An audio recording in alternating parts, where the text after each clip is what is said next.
Hello, everyone, and welcome to a new chapter of our Recovery Center series.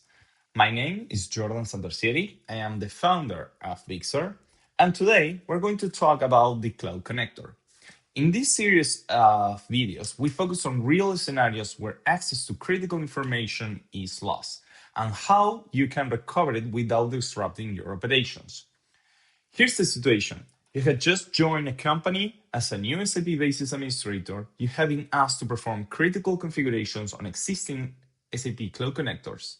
You are replacing someone who left the company, and that person was responsible for setting up the Cloud Connector and configure the credentials for the connector as well. Now that individual has gone, and no one has any idea of what password has been used.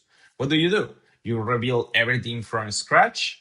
That's an option, not the most efficient, but that's an option. Or you utilize the Recovery Center, which again is freely available to all of our existing customers, to recover those secrets in no time. For that, it's quite simple. You just go to the left side where it says Recovery Center, and from here, we're going to search for the Cloud Connector option. We have quite a few, but for today, we're going to focus on the Cloud Connector. Once we are here, we click on Decryptor. The Cloud Connector follows the same patterns as the ABAP or HANA security storage. You might have two files. The first file is mandatory. It's the DAT file, which is the security storage itself. Now, you might have another file that is the .key. You should have the .key file if you're using a custom encryption key. Otherwise, you're using the default encryption key that is hard-coded in SAP binaries and widely available to every single individual. So for this demo, we're just going to click here, and we are going to locate the Cloud Connector folder.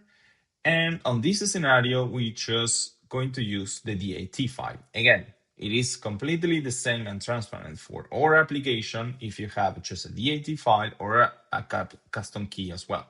Once you have loaded the the security storage, you click here, and automatically you will be presented with the secrets, the credentials that were inside the Cloud Connector security storage. You can save that output as CSV, you can copy it to the buffer, whatever you prefer.